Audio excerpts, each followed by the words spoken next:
is hosting this lecture, this webinar? Nazarbayev University. Okay, okay. Thank you. Thank you.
Let's have one more minute of.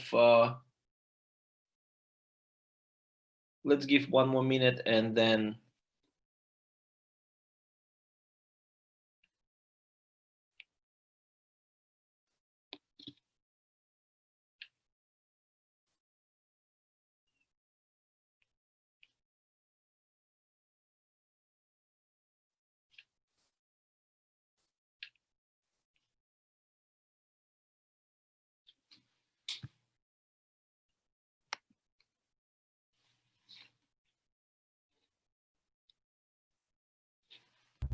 Michael, I believe there's a question for you in the chat.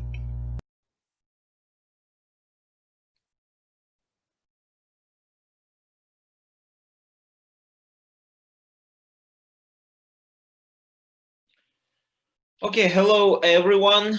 My name is Ulan Bigozhin. Welcome to our Society and Culture talk. I think it will be our last talk in this semester. And let me introduce our presenter briefly about the talk. So each presentation will take like 10-15 minutes. Q&A session will start right after the presentations. Let me thank you participants to take part. I know it's pretty it's a big time difference between US and other parts of their world. So yeah, our first presenter is Dr. Michael Ryan, who is assistant professor of sociology at Nazarbayev University. He has previously held academic position in Portugal, Egypt, Ecuador, and United States of America. Before returning to academia, Dr. Ryan worked as a research methodologist at the National Center for Health Statistics in Washington, D.C. He is the editor of the 2 pandemic volumes on which this webinar is based: COVID-19, Global Pandemic, Societal Responses, Ideological Solutions, and COVID-19, Social Consequences and Cultural Adaptations.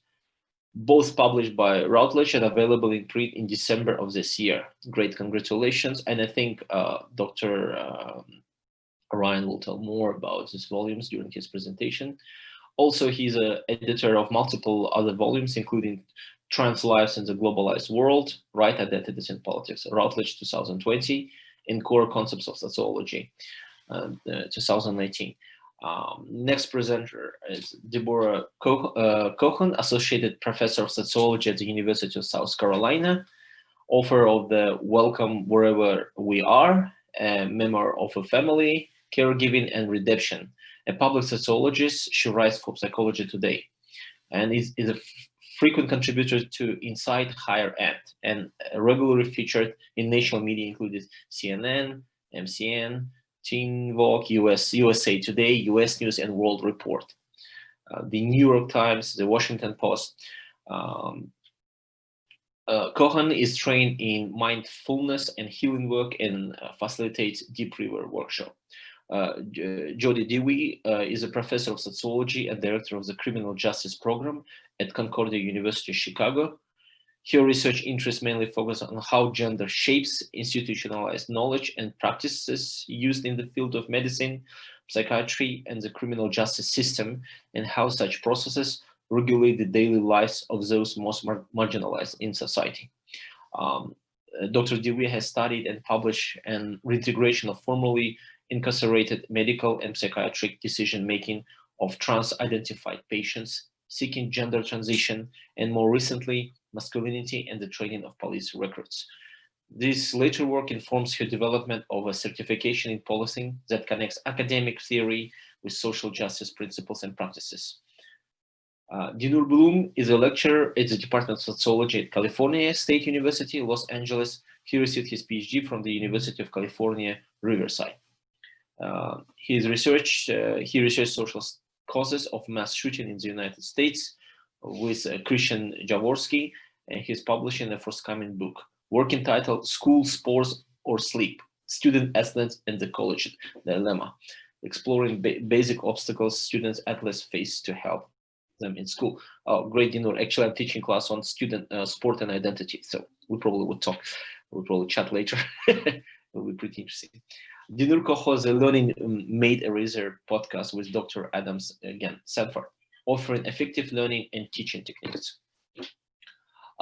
Stacy L. Smith, our presenter, the next presenter, PhD at Kansas University, 2017, a fixed-term assistant professor in the Department of Sociology at Michigan State University.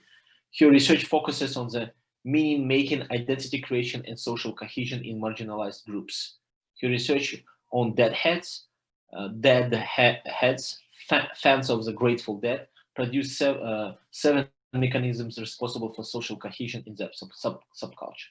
Currently, she seeks to use qualitative methods to understand the complex interaction between sublimated and realized identity among cosplayers. Adam Sanford, PhD, UC Riverside 2012, is a long-term lecturer in the Department of Sociology at California State University, Domingos Hills. His research focuses on legitimacy, assignment, decision-making, viral ideas, and pedagogical methods. Past research centered on social economical status and life expectancy with Dr. David Swanson, student essays, assignments of legitimacy to coach and family demands with Dr. Dinur Bloom, and effective teaching methods. Adam research interests include the sociology of education, criminology, deviance, pedagogy, social theory, and cognitive studies. He co-hosts the Learning Made Eraser podcast with Dr. Dinur Bloom and has been interviewed by the Chronicle of Higher Education. Thank you. Sorry for this long introduction. Thank you very much. First presenter will be Dr. Michael Ryan, then Deborah Cohen, then Jody Dewey, and Dinur Bloom, Stacy Smith, and Adam Sanford presentation will close our discussion, our seminar. Thank you very much. Please, Ryan, Michael, you can start, please. Yeah. Hi, everyone, and good morning, or good evening, or good mid-morning, wherever it is where you are.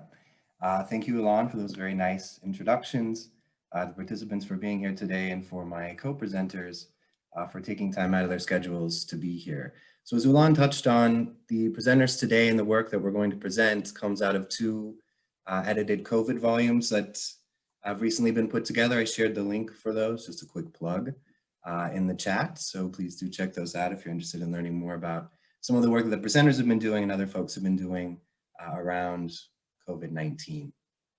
So I'm going to kick us off today with just sort of some brief comments to get the ball rolling, to get us thinking, and ways to link the social consequences of the pandemic to opportunities for social justice. So to talk about the social consequences would take obviously a lot more time than I have today. Or time that I would have tomorrow, or time that I would have this month. They're endless, right? We're seeing headlines filled with them all the time, different kinds of consequences that we hadn't thought about before. We're also, the nature of those consequences is changing rather quickly as we start to learn more about the virus itself and the impact that the virus has on our biological beings, and also on the impact of the pandemic. Which is something that's more social, cultural, economic, political, right, than non-biological aspects. So I'm going to start off by mentioning just a couple of these social consequences, just to get them in our head, get the ball rolling, try to explore ways that we can link those consequences to opportunities for social justice, and then wrap up with some ideas about what a post-pandemic world might look like. So as I mentioned there, and as we all know, there are lots of consequences to this pandemic. I think we're all facing situations, we're all becoming aware of situations that maybe we hadn't thought about before, or we hadn't spent enough time thinking about, that have now been sort of thrust into our faces, into the forefront of the work we do, for those of us who are academics, for the work that we're doing. So just a couple of them, again, just to kind of get our minds rolling in this direction. We know, for example, that hundreds of millions of people, hundreds of millions of students, both children and adults, are losing access to education. Or if they have access to education, it's a very different kind of education than what they were experiencing before. We know that there have been very sharp increases in reported struggles with mental health. We know that there have been sharp increases in reports of domestic violence. We know that food insecurity has increased. So even before the pandemic, around 25,000 people a day were dying of starvation or malnutrition. Those were already issues that were great pandemics that the world was probably not paying enough attention to. But according to Oxfam now, as a direct result of the pandemic, that number is likely to double. So we're likely to see up to 50,000 people dying a day because of starvation or malnutrition. Probably the topic we hear the most about are economic issues. Those have definitely grabbed the headlines. So we hear about people losing their jobs, having their savings wiped out. We hear about failing and bankrupt companies. We hear about people losing their homes. But when talking about economic issues, I also like to highlight that the pandemic hasn't been bad for everyone. In fact, it's been quite good for a lot of people. Jeff Bezos, for example, certainly is not all that upset about the pandemic, as he's made himself roughly, and it fluctuates by the day, $100 billion just since the pandemic began. In fact, the billionaire class as a whole has seen their wealth increase by over 30% just during the pandemic. So when we talk about failing economies, and there's certainly the vast majority of economies are failing, both nationally and I think more importantly, personally, there are also a lot of economies that are doing quite well. So I tend not to think of it so much as failing economies as increasingly unequal ones, right? So there's more poverty, but there's also much higher rates now of inequality. And that's something that I think is sure to continue. There are also other consequences that I think we don't hear so much about, but I think are going to be very important in shaping a post-pandemic world. One of those is this merging of public and private space. So for those of us who are lucky enough to be able to work from home, our homes have now become our offices. For people who have children or who are themselves getting an education, their home has become the classroom. So we're seeing this sort of safe space. I think many of us think of our homes as a safe space where we can escape from work and escape from education and have our own private little bubble. We're seeing this all kind of get mixed up. So our living room has become our office space, has become our classroom. So this public-private divide has been eroded. And again, I think that's something that's very likely to continue after the pandemic. Another issue is this issue of the digital divide. So unequal access to internet technologies. This is a form of inequality that was on the rise even before the pandemic started, but it's certainly something that the pandemic has thrown into sharp relief. And I think we've become very aware of just how important the internet is.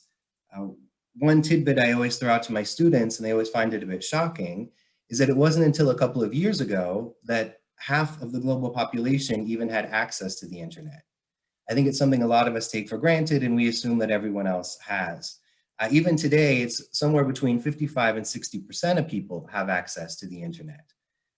And that's just access to the internet. That doesn't mean good access. It doesn't mean stable access. It doesn't mean the ability to use the internet to continue your education or to perform your duties. It's just simple access. And we've all seen how important this can be. A lot of us have been able to continue our jobs because of the internet. People have been able to continue education because of the internet, while those who don't have access have not been able to. And we've seen those kinds of inequalities grow between countries and also between households.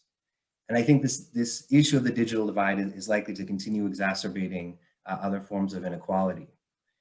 Another social consequence that definitely doesn't make headlines and that I think is really important is the pandemic has also brought us opportunities to act. It's brought us opportunities to care. It's brought us opportunities to think about social justice.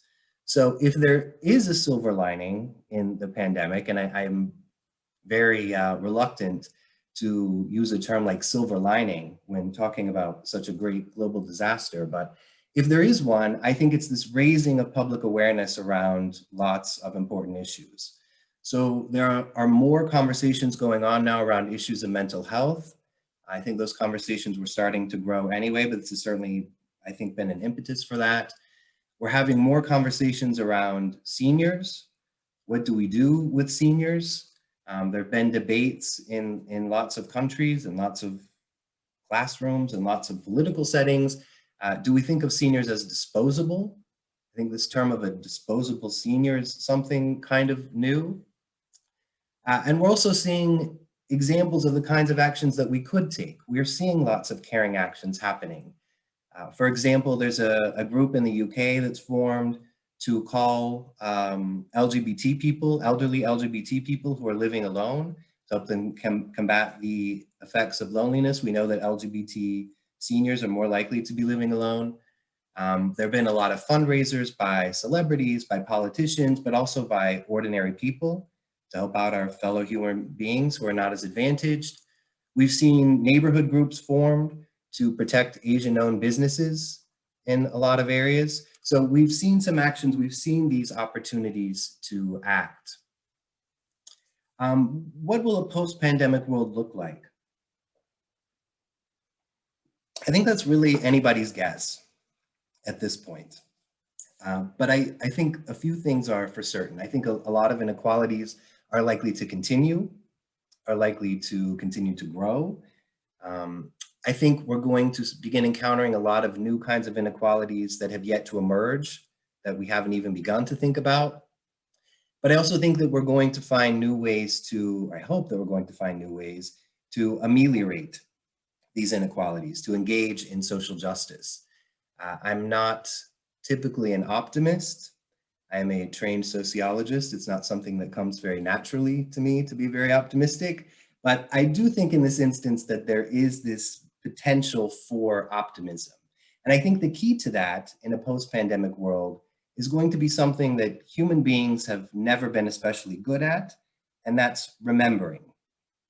We need to remember what it was like to be lonely, and then reach out to those who are after the pandemic. We need to remember what it felt like to be on the edge of losing our jobs and our homes and our sanity, and reach out to people who are facing those struggles after the pandemic. We need to remember the kinds of struggles that we faced as individuals, as communities, as societies, so that when the world goes back to some kind of normal, whatever that's going to look like, that we don't forget these lessons that we've learned, and we bring them forward and take these consequences, take these highly negative impacts, but turn them into an opportunity for social justice, for bringing about some kind of a better world when this is said and done.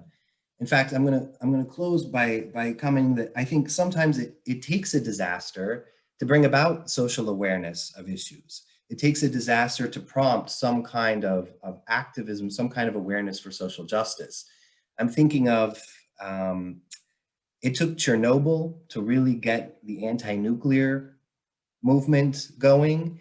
It took 2 world wars to get global society to even think that there could be a global society through the formation of the United Nations, right? The United Nations was born directly out of 2 world wars, great disasters.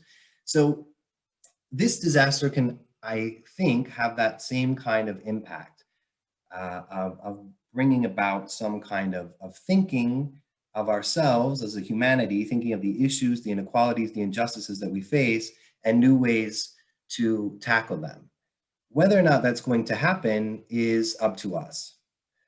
The world can continue to become unequal. Jeff Bezos can continue to set records for how much one person can possibly own, at the same time as we're setting records for how many people can possibly die that could have been prevented. Both of those can happen, or we can begin to ameliorate them. Now that we have this awareness, I think awareness is the first step in social justice, right? We have to have the awareness of an issue, we have to have the motivation to act, which I think we very much have, and then we have to act on it. But in the end, the choice is going to be up to us as individuals, as communities, as larger societies. I'm hopeful that we'll make the right decision.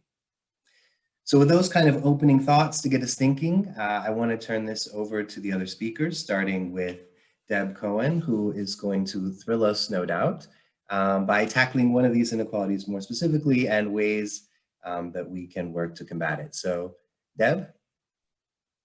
Hey, everybody. Can you hear me? Okay, great. Loud and clear. Okay, excellent. Yeah, I appreciated Michael's comments a lot in terms of also just the value of sociology right now. You know, the value of the liberal arts, the value of thinking critically, thinking sociologically. And when he was saying, you know, he's not much of an optimist all the time as a sociologist, and then talking about, you know, the way that crisis can kind of give way to opportunity.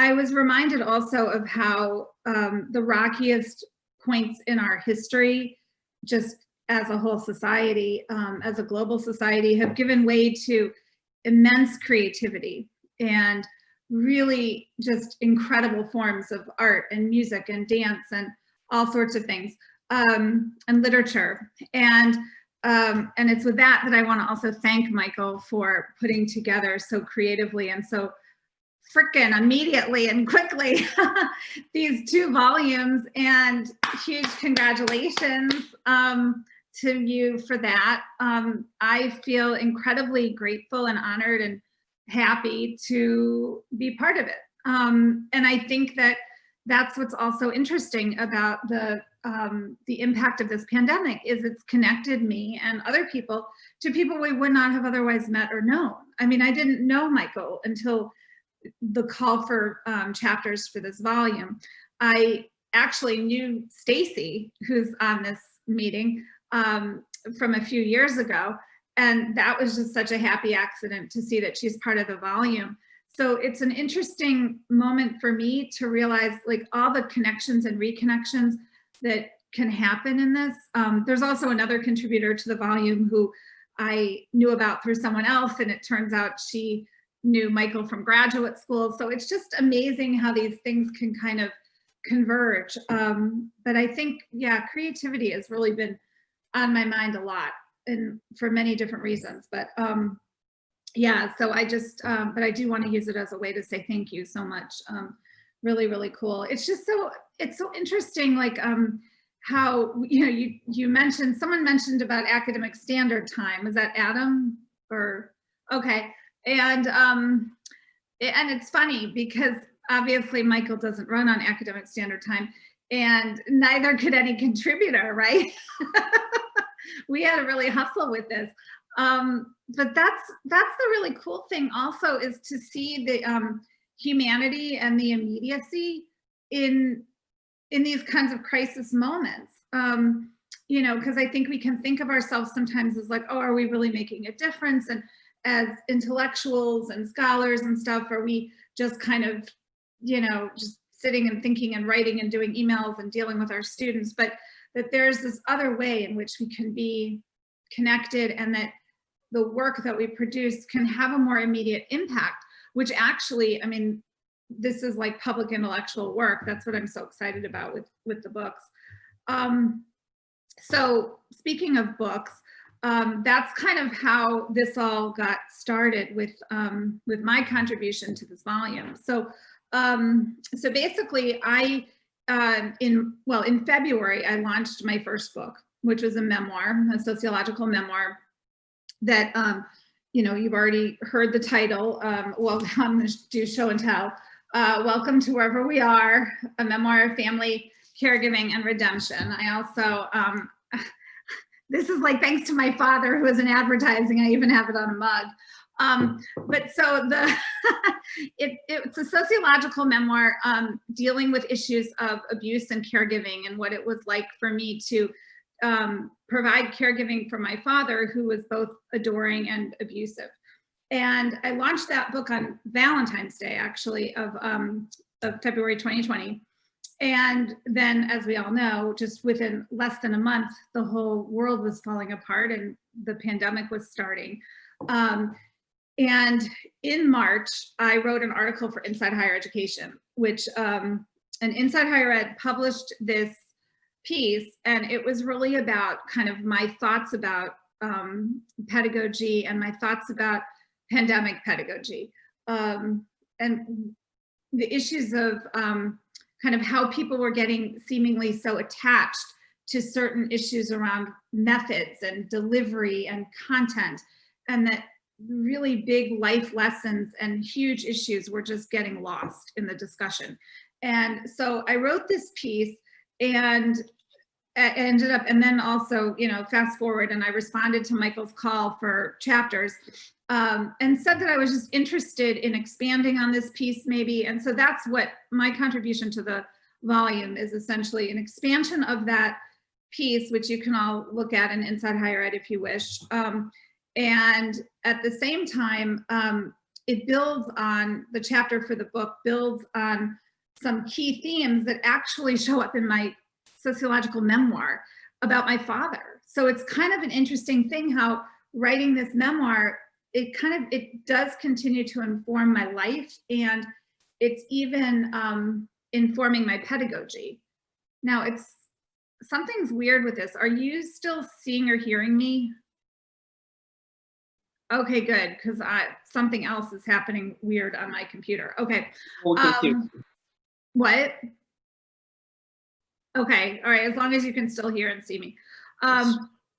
Okay, so I want to just kind of walk you through the central themes of the, of my own memoir that actually are really central themes of how I think about pandemic pedagogy, and that inform how I wrote this book chapter. So essentially, the book is, I always say this about my book, it's a meditation on what we hold on to and what we let go of, and how we remember others and how we're remembered. And it really seems to me like thinking about pandemic pedagogy is such an opportunity to think this through.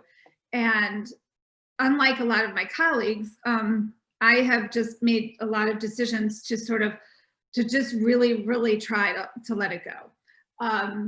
because I think in the act of letting it go and in the art of showing students how to let it go, we can also be remembered very differently. And I'm already seeing the impact of that with students even from the spring and the summer and now in the fall who are saying, you know, you're like the only professor who's tuned into us emotionally, or you're the only professor who remembers that it's a pandemic. And it's like, wait, what? What is going on out there? Like, this is insane, you know? And that's not to say all my students are in love with me. They're definitely not.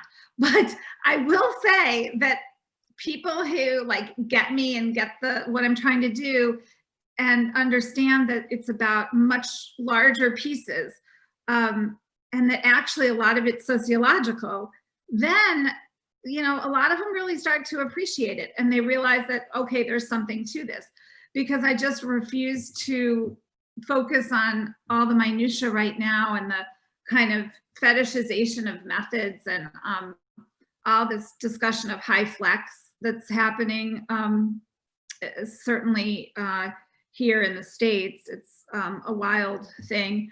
So, or as I like to call high flex, it's like have it your way, you know, like Burger King, have it your way. That's really what high flex is. And that's going to be interesting too. Like I loved Michael's questions and comments about a post-pandemic society. Like I think about it all the time. We all must, because there's so many things we want to do post-pandemic. Like for me, the number one thing is travel.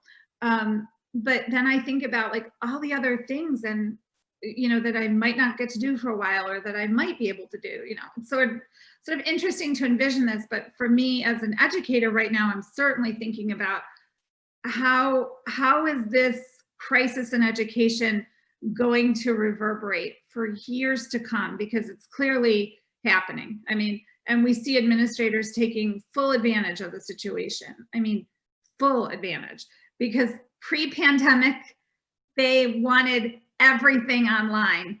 They wanted us to be online more and more and more. And most of us were saying, no, we want to keep being face-to-face. Then a pandemic's happening and, you know, everything is just going crazy around us. And that's when the administrators say, we want you in person. And we're saying, well, no, we actually can do this another way. And we have a safe way to do it. There are some businesses and some things that just can't function this way, but we can. And why aren't we doing this other way? So that actually gets to the other, I'm kind of going through my own book and this chapter quickly, but it's obviously I'm much more interested in having a discussion with all of you tonight or in the morning, depending on where you are.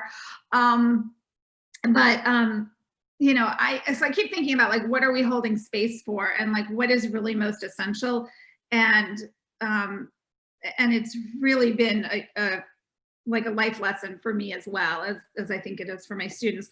But this all does move me to the next, to this next point, which is that nothing, I really think, and I wrote about this a lot in the book, especially dealing with loving my father, who is an abuser. Like, what does it mean to deal with someone who is abusive and adoring, who is good and who is bad? Well, that's exactly how I feel about this pedagogical moment, which is, it's like nothing is all good and nothing is all bad. The narrative is always blended, always blended. That's like the nature of our lives. Michael was saying that earlier, like this is the shittiest time in history that we know of, right? And there's some things that have actually been sort of nice. Isn't that an awful thing to say when 237,000 people are dead? But yes, there are some things that maybe one day you'd miss about this. It's bizarre. So, but nothing is all good and nothing is all bad. And I feel like I learned that lesson over and over in my childhood and in writing the memoir, and then certainly now. I was a really, really sharp critic of online education. I wrote scathingly about it, actually. And now I still am. I still don't like it, but it's good enough. And good enough is really good.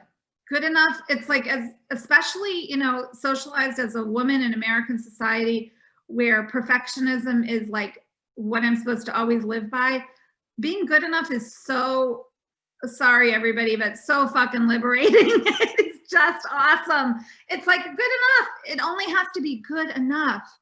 And that's how I feel with teaching. It's like, I don't understand everybody knocking themselves out in the craziest of ways when in fact it's, okay, I'm seeing something about time. How much did I start 10 minutes ago? Yeah, Deborah, I think you started around like 10, 11 minutes ago. So Okay, I'm gonna wrap up anyway. So do I have like 1 or 2 more minutes? yeah. Sorry, but No, that's fine. That's good. So, yeah, so I really think though that like it's good enough and good enough's okay. And there's something kind of liberating about that. And it doesn't mean lazy or not enough. It means kind of like we're doing what we're doing the best we can with where we are now with what we have. Which brings me to the another couple of points, which is just, you know, modeling for students, especially how to navigate unpredictability, how to resist fragmentation, how to live a life that's more whole. And I'm really getting to do this in my sociology of the body class this semester, which is fabulous, and it's going really well with that. It's definitely an opportunity to help students understand that I too am like moving in and out of fear, and I'm dealing with the same kinds of issues. You know, it's a McDonaldized society, and they have come of age in such a severe, intense way of the world being McDonaldized. And they're actually seeing how it's crumbled before their eyes, how it's not a great system actually. And that is such a wonderful way to be able to analyze things sociologically with them, because then it's like they can actually almost hear and I don't know, I don't want to say buy into, but really like support, get on board with a sociological perspective, which is so foreign to most students, especially 17, 18-year-olds coming into intro to sociology, as we know. But oh wow, I think it gives them, there's a new way of thinking about things that's just incredibly helpful. And lastly, I was going to also say that, you know, my book is certainly a meditation also on how we think about home and how we think about how to be creative and purposeful.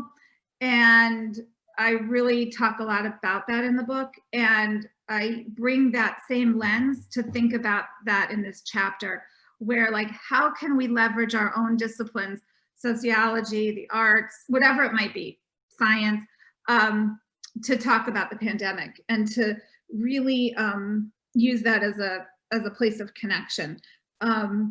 So that's pretty much all I've got right now. And I'm just excited to be part of this. And I'd love to have a conversation with you when all the presenters are through. okay. Thank you, Deborah. Could we start the other project? So, other presentation? I think I'm next, correct? Yeah. Jody, please. Yeah, thank you. So just a little background, you know, when the call came out to submit chapters for this, I was in the middle of collecting data, observing at police academies, and I used to work in criminal justice before I went on for my PhD. And so Dr. Cohen talks about making these connections, right? And so that's, as a sociologist, that's what you do. And what was so interesting to me when I started observing at the police academies, I said to, on the first few weeks that I was there, 6 years ago, I said, what's one thing you want me to teach my students to help them to become better police officers when they come to you and to the police academy? And he said, just don't teach them to think. Teach them anything, just don't teach them to think. And I thought, there we go. There's my social justice mission. I'm going to do everything I can to create a bridge between sociology and the police academy. And just last week, I was asked by one director at one police academy if I would come in and speak on LGBTQ allyship issues with the police academy. That's not happening. As many problems as we have in policing, not one thing has changed about their training and about their tactics. And I thought, I can write about this right now with what's happening with COVID, because even though it's seen as a pandemic and a health issue, how does policing itself become a global health crisis, right? Like it's a dire situation that needs to be addressed.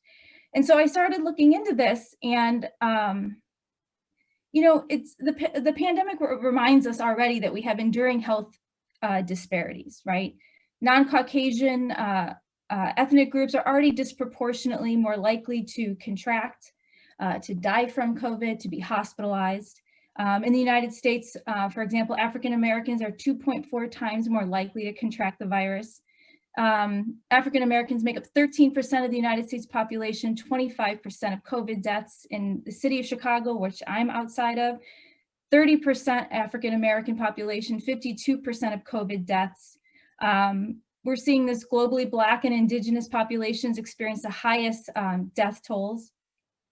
According to the Center for Disease Control, Latinos are 4.7 times more likely, and Native Americans and Alaskan Natives are 5.3% more likely to be hospitalized compared to Caucasians.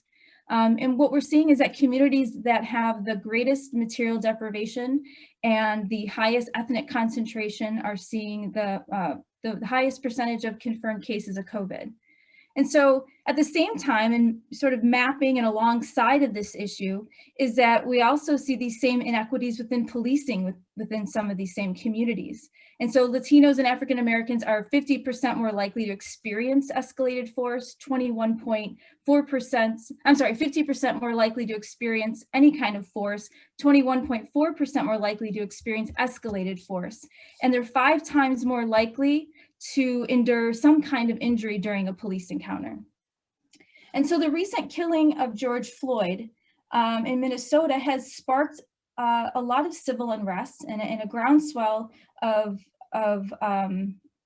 protests, right? People are identifying with him because of their own experiences with police brutality, because of overly aggressive police treatment. And what's so fascinating to me is that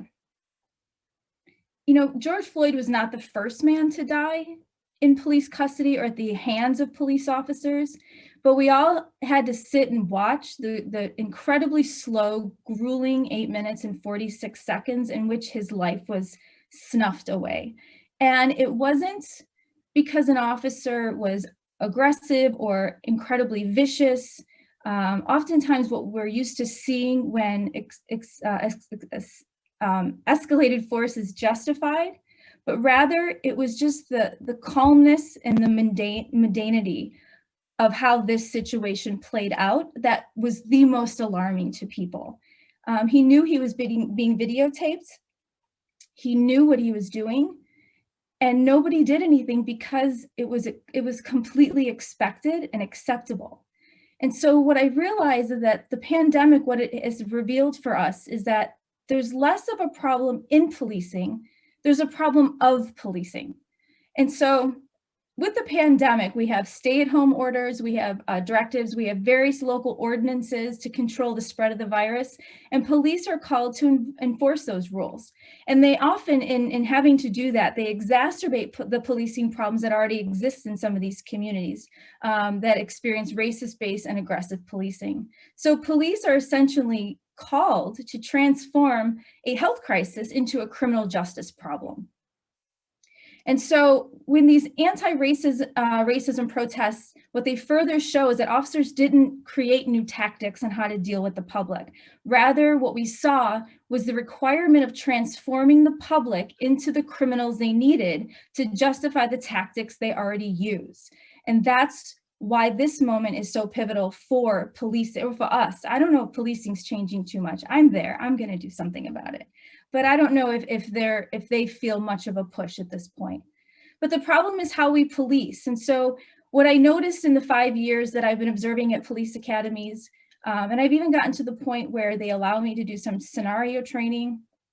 I've been reviewing curriculum, and now I've been asked to teach. And so I have a lot of access to a couple academies that I'm a part of. And so the problem is in how we police is that there's this image of policing, right? That they have to be the heroes and the protectors. And so in order to do that, the officers have to construct citizens as worthy or unworthy victims or villains. And so narrow views of masculinity then get pulled into this because it traps officers into this dynamic where they have to either denigrate or infantilize the public that they're working with. So when making an arrest is the main objective, then we have to construct the public into people who are arrestable. And so a threat, when it is successfully constructed, protective violence becomes not just simply justifiable, but imperative. So therefore, when people take to the streets to protest against police violence, no less, right? They're not perceived as people who are exercising their rights in need of protection. They're seen as threats, with officers actually being trained to believe that they are themselves the targets. And certainly with what was with the civil unrest that unfolded after George Floyd, many officers perceive themselves literally as the targets. It justifies a militarized and reactive policing where racial and class assumptions are used to build suspicion that supersede any larger health or safety goals. So a militarized criminal justice response to a social problem intensifies a major health problem as the use of tear gas and OC spray is used that forces people to violate medical and governmental directives to wear a mask. So people are coughing and choking, removing their mask, they're aerosolizing the virus.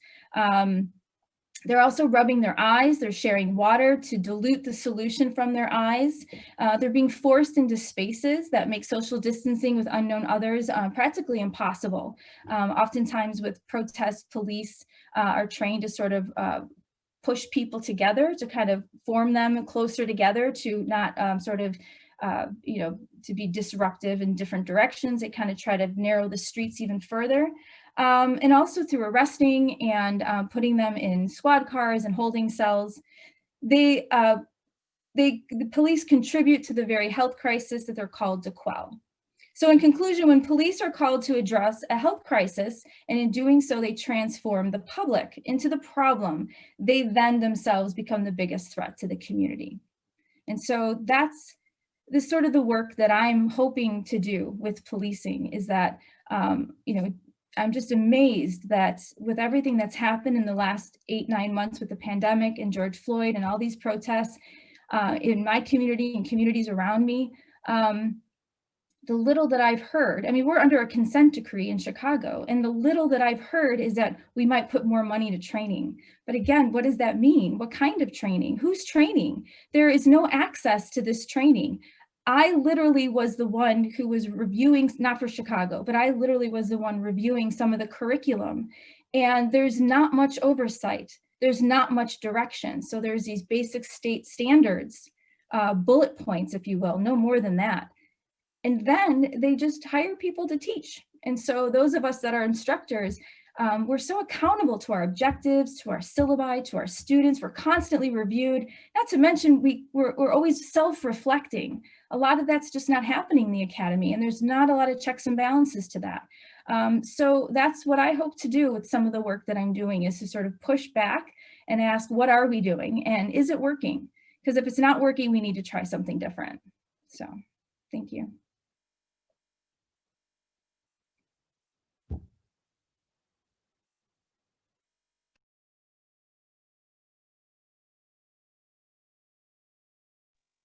Okay, I think Ulan might have fallen asleep there for a minute. Oh, sorry, I had some there you issues with internet. I'm sorry.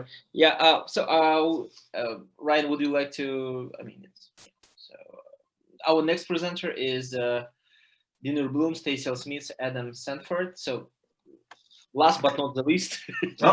So I'd like to personally thank Michael for the opportunity to invite us to this talk. I've been loving these topics. I'm super interested in the conversation with you all. I'd also like to thank him because it gave me an opportunity to work with two amazingly hardworking co-authors in Adam and Stacey, and I'm really happy that I got this opportunity. I'm going to share, because we're showing some photos from these protests that we were seeing in the spring, I'm going to share a PowerPoint with you all, because I think these pictures are a little bit more powerful when we see them than just me talking through them a little bit. But in the spring, we were starting to see, we were starting to see people getting angry. This would be around April and May. people are fed up or they're scared of their states locking down. They go into the streets, they're unmasked, they're not socially distanced. And we saw people holding signs saying, hey, we're not going to be afraid of this virus. We're not going to give in to this fear. This is a picture up in Wisconsin. You can see with the picture of the governor. This woman is holding up a sign saying freedom, not fear. There's someone behind her asking when states are going to reopen for business. And if you look at these signs, you look at these protesters, you assume, okay, they probably live in that state. They've got something invested. They're pissed off. They're upset. But investigative journalism was showing that these protesters were paid. They were bankrolled. And they were being brought in from out of state effectively to pose as frustrated people. And it wasn't just signs. It really quickly escalated to heavy weaponry as part of the, we're not going to be afraid of the government and we're not going to be afraid of the virus. It was this show of machismo and bravado. And you can see, and it's a little bit of a blurry photo, but you can see there's a woman with a Heil Whitmer sign. People were really quick to go back to Nazi imagery for this. And admittedly, I was frustrated. I was pissed off. And I was trying to figure out what the hell is, we're seeing with this. And at first I was thinking, these cowboys just want to shoot up everything. They want to shoot up the virus. I was thinking, but where did we see cowboys? We saw them in Westerns, in movies. The whole idea of this Wild West syndrome where everyone is free to do what they want and any problem can be solved by shooting it away. We came up with this idea called the toxic Wild West syndrome, because where are you going to see dangerous machismo cowboys or toxic cowboys? In the toxic Wild West. And it's this idea that these people, these protesters, really have an emphasis on their own personal rights without any consideration of social or public responsibility. There's no consideration for what I'm doing myself might affect my neighbor or might affect their parents. I'm thinking about me right now. And when you combine that with this idea of toxic masculinity, it's not just the gender, it's this performance of what it means to be a man, right? This exaggerated performance and willing to at least hint at violence, if not actually use it. Combine those and you get what we're calling the toxic Wild West syndrome. And I mentioned you have to look at the movies, the Westerns. Well, in Westerns, you've always got a hero comes in on a horse. They're there to save the day. They're there to save the community. They're heroes.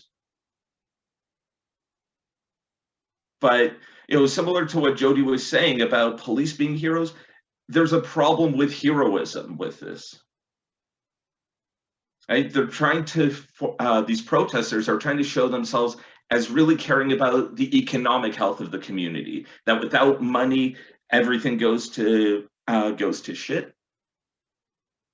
But they're ignoring the fact that when people are sick or people are dead, that hurts a lot more than a short-term shutdown.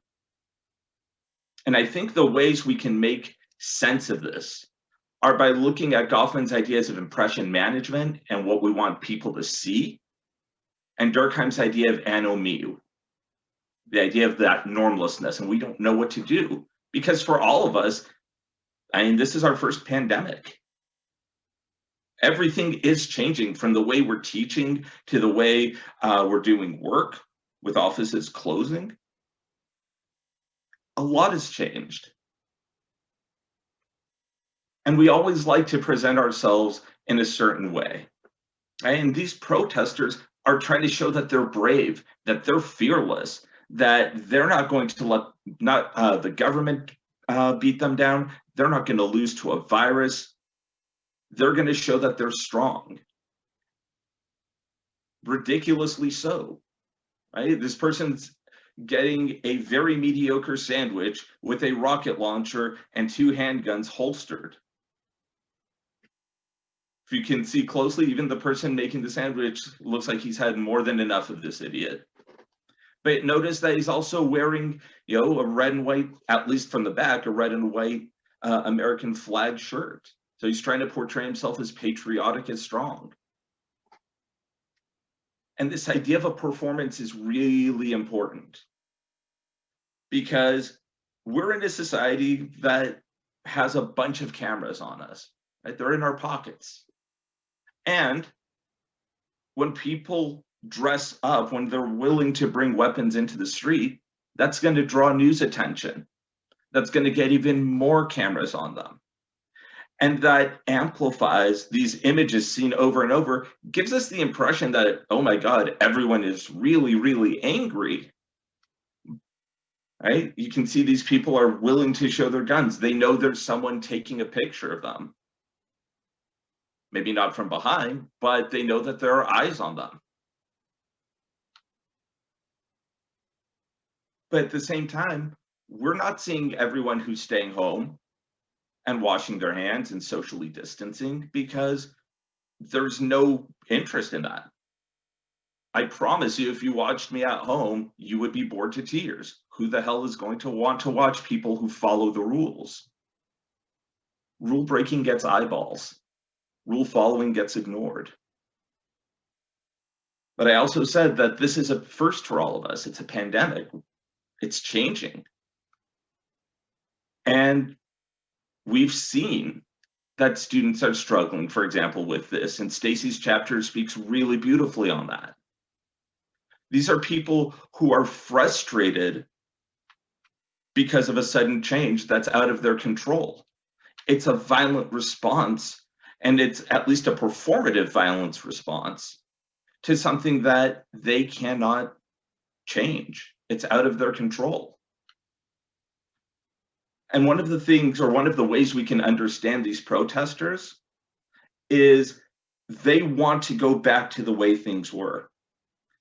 They want their old processes. They want the old way of doing things. It's something that Adam's chapter talks about really well. The idea of, are we going to focus on how we do things? Or are we focusing on what our end result is going to be? These are people that are protesters that, by and large, want to feel powerful. And they think that by going into the street unmasked and by protesting a virus and protesting the government, they think they're going to feel more powerful. Now there are people paying attention to them. And they're saying that they're not going to be afraid, even though their behavior puts a lot of other people at risk. And now that I've probably depressed the hell out of everyone in this Zoom meeting, a little optimism, and I know it's tough. But there are ways to deal with this syndrome. And part of it is dealing or teaching people to foster a stronger sense of community. That it's not just me, it's we. That we're not just individuals, we're all part of a community or communities, and we've got to look out for one another. We've got to teach people that not all of our problems can be solved with violence. And related to that, I'd like to leave us with a thought that I always have with my mass shootings research. See, after mass shootings, we have the phenomenon where people say, if I was there, I would have been the good guy with the gun. Person wouldn't have gotten away with it. The problem is the world doesn't need heroes. Everyone wants to be a hero. Heroes are loved. It's a sexy title. Right? People make movies about heroes. But heroes only emerge when shit hits the fan. When a situation calls for incredible bravery.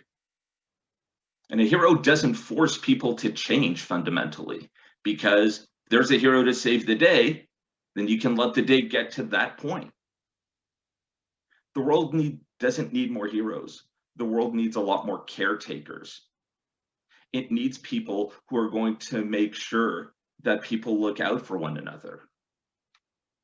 On behalf of Adam, Stacy, and myself, I'd like to thank you all.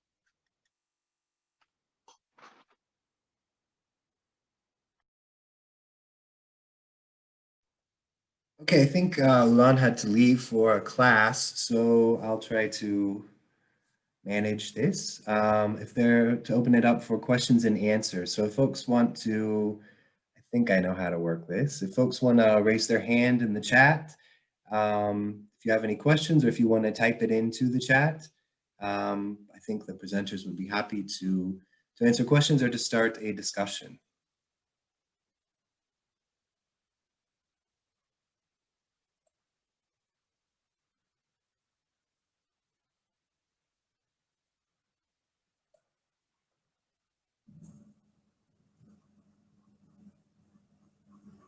I'm not seeing any hands. This feels like a lot of my classes sometimes when I say, does anyone have any questions?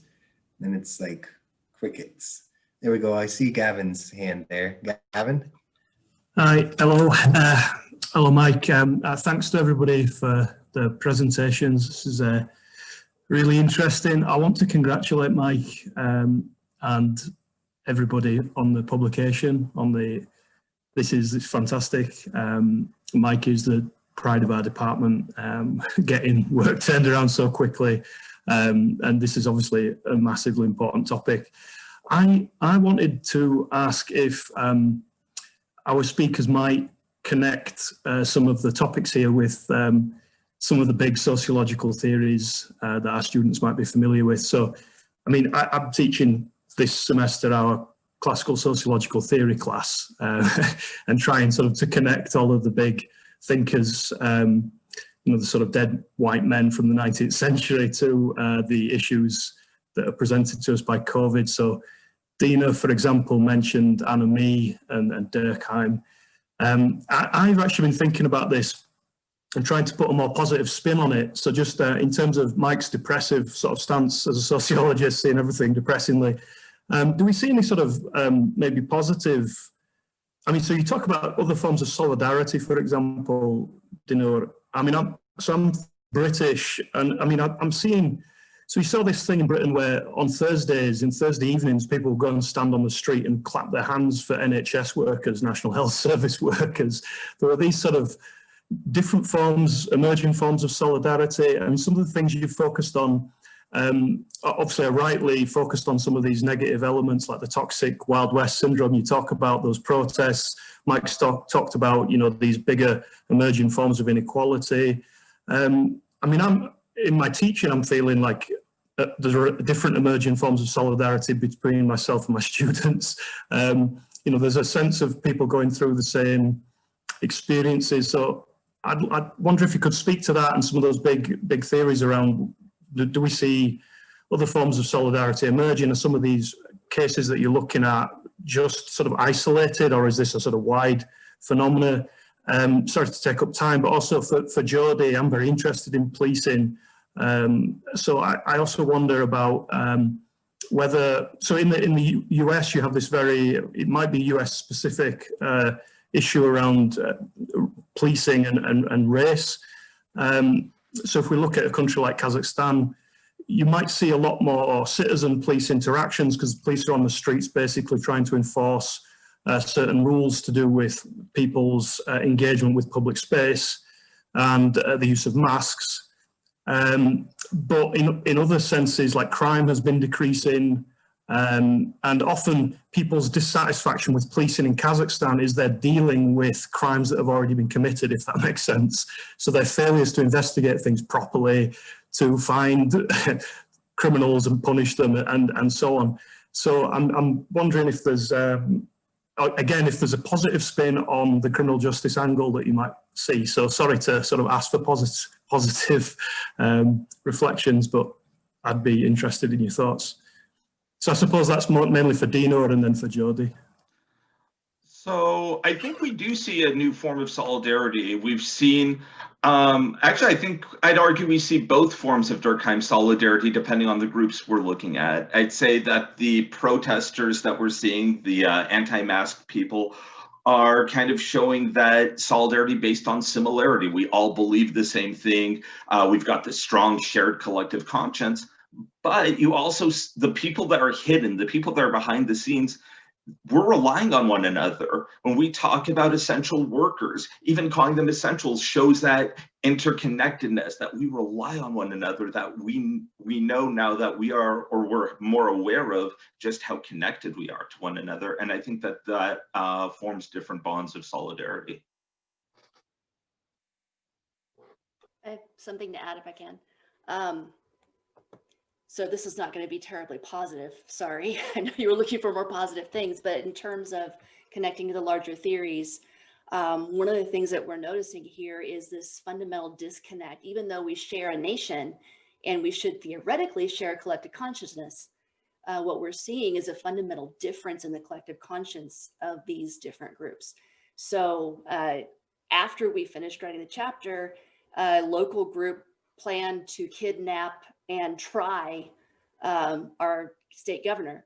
I'm in Michigan right now. And so there was this plot that the FBI foiled to kidnap her, going along with the idea of things being performative. Apparently they hadn't decided what to do with her. One of the ideas was to row her out in the middle of the lake in a boat and strand her there. But apparently on the other end of the spectrum, one of the ideas was to try her and apparently possibly execute her for the crime of shutting down the state to try to keep people safe. So you have very different worlds where there's one set of one set of beliefs that says that kind of thing is a terrible, god-awful thing to do, and another that says this is reasonable. And right now we're looking at the same kinds of people agitating post-election, and a lot of performative. You know, you have one state where people are chanting, count the vote, in another state where they're saying, stop the vote. And they're the same group of people agitating for different things based on their political affiliation. So I think Durkheim has something to say about that. And collective effervescence comes into that. I'll stop talking now.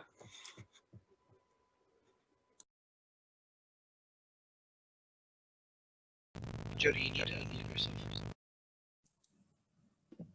Sorry about that.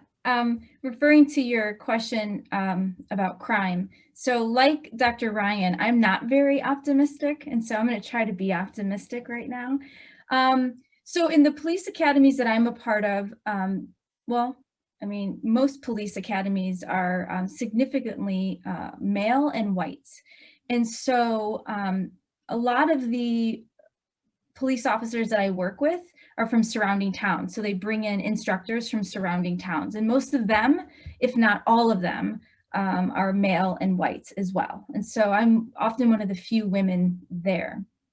And I will have to say that when COVID and some of these restrictions came around, when they spoke about communities that have mostly white people, when they speak about communities that have a higher socioeconomic background, they live and let live. So if somebody calls and complains that someone is, there's large groups of kids hanging out, one police officer said, I go there and because I have to, and I just say, hey, you all need to, you know, just go somewhere else, just do something different. But unfortunately, in the communities that are already hyper-policed, these are seen as problems, and then they're used as ways to manage people of color in their communities. And especially because especially with like a lot of my students come from Latino, highly populated Latino and African-American communities. They don't have the luxury, as Dr. Ryan mentioned, of not being out in public, right? They still have to go to work. They still have to walk the streets, right? They don't have the luxury of just sitting in their house and being relaxed and comfortable and working from home. A lot of them are essential workers. A lot of them live in multi-generational homes. And when one person is sick, it forces them to think of something else or to get sick themselves. And so, you know, their lives aren't changing that much, unfortunately, except for the risk that they're taking on. And so it puts them more in the public eye. So I think that yes and no is the answer to that question. Yes, there is less crime being committed in some places, less police attention in a lot of places, but not necessarily in marginalized communities.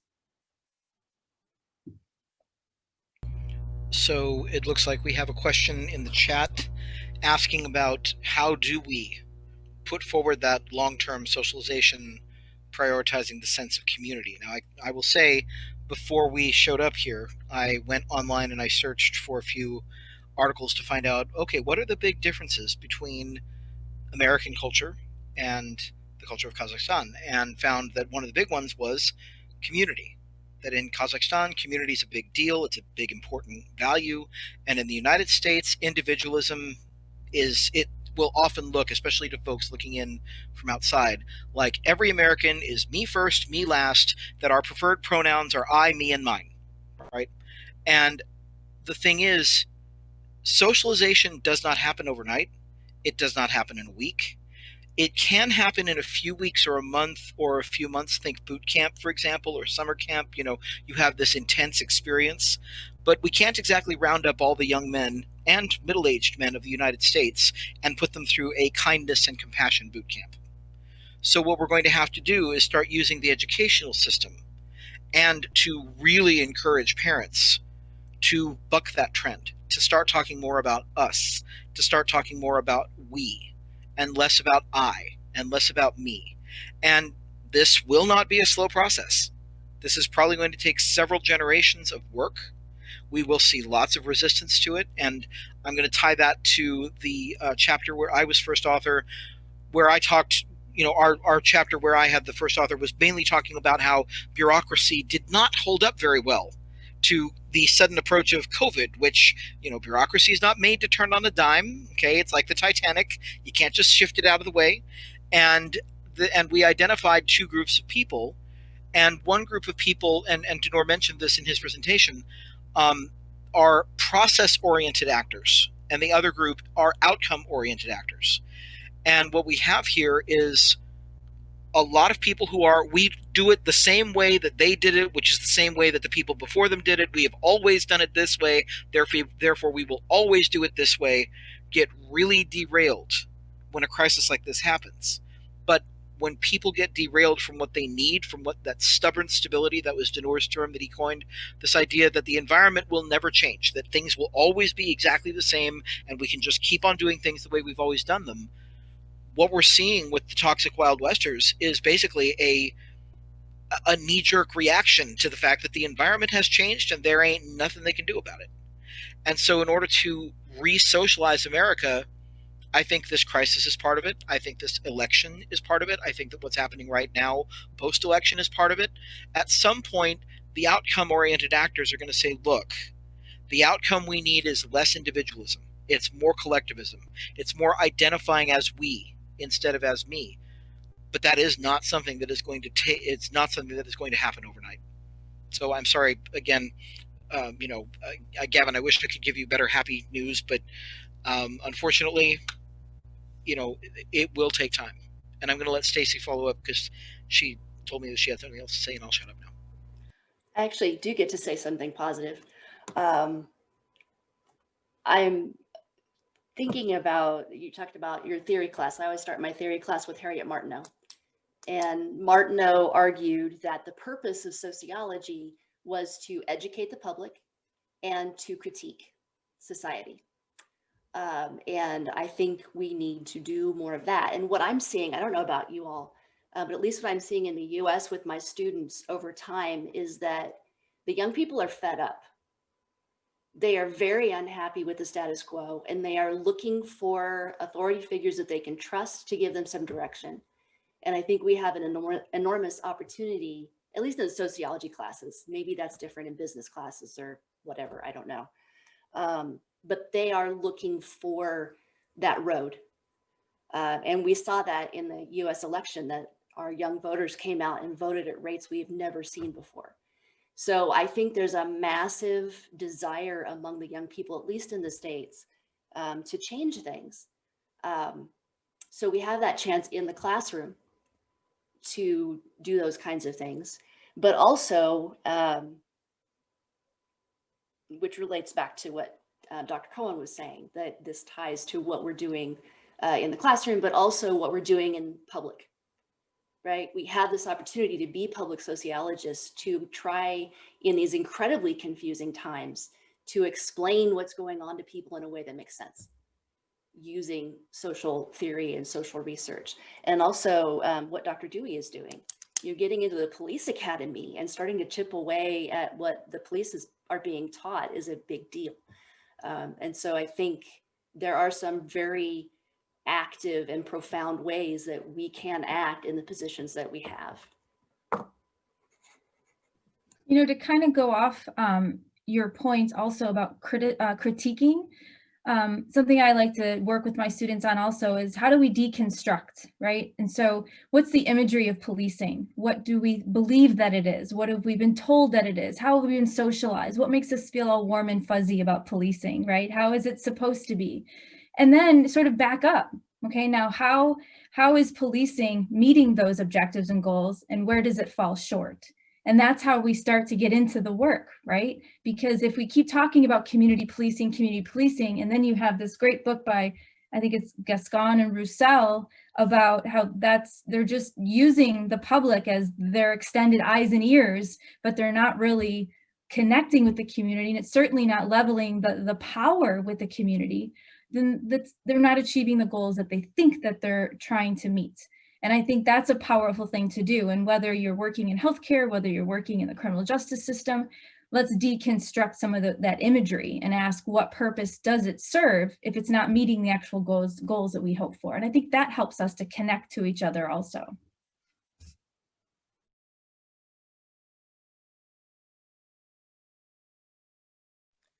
I think Adil made a comment in the chat there. If any of the respondents want to, any of our presenters want to respond to that, then maybe we could speed up the process of education by directly working in boot camp with special influencers who in their turn will work with their audience.